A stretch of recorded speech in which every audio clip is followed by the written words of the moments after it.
পশ্চিমবঙ্গে দুর্গাপুজো হলো সবচেয়ে বড় উৎসব। তবে আরজিকর কাণ্ডের প্রতিবাদ এবং সাম্প্রতিক ঘটনাবলীর প্রভাব এখনও পুজোর বাজার এবং মানুষের মনের উপর রয়ে গেছে। মুখ্যমন্ত্রী মমতা বন্দ্যোপাধ্যায় উৎসবে ফেরার আহ্বান জানিয়েছেন, তবে টলি পাড়ার তারকারা এই মুহূর্তে পুজোর কেনাকাটার ব্যাপারে তেমন আগ্রহ দেখাচ্ছেন না। সোলাঙ্কি রায় জানালেন, তিনি এবারের পুজোয় কোনো কেনাকাটা করতে চান না। তার মতে, আগে পুজোর সময় সারা বছরের জন্য কেনাকাটা হতো, কিন্তু এবারের ঘটনা তাকে ভিন্নভাবে ভাবাচ্ছে।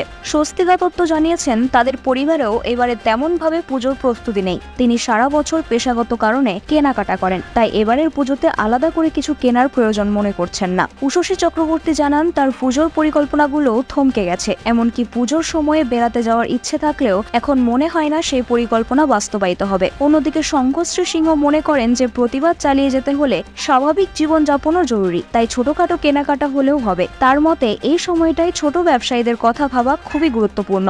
অভিনেতারা মনে করছেন যে পুজো হবে, কিন্তু উৎসাহ ততটা নাও থাকতে পারে। রোহন ভট্টাচার্য বলেন, পুজোকে ঘিরে এবারের উৎসাহ কম, তবে যারা চাইছেন তারা উৎসবে ফিরতেই পারেন। সৌরভ দাস মনে করেন, পুজো হবে ঠিকই, কিন্তু যতক্ষণ না ন্যায় বিচার হচ্ছে, প্রতিবাদ চালিয়ে যেতে হবে। বিনোদন জগতের সব খবরাখবর সবার আগে পেতে সাবস্ক্রাইব করুন বিনোদন চিত্র ইউটিউব চ্যানেল আর পাশে থাকা বেল বাটনটি ক্লিক করতে ভুলবেন না।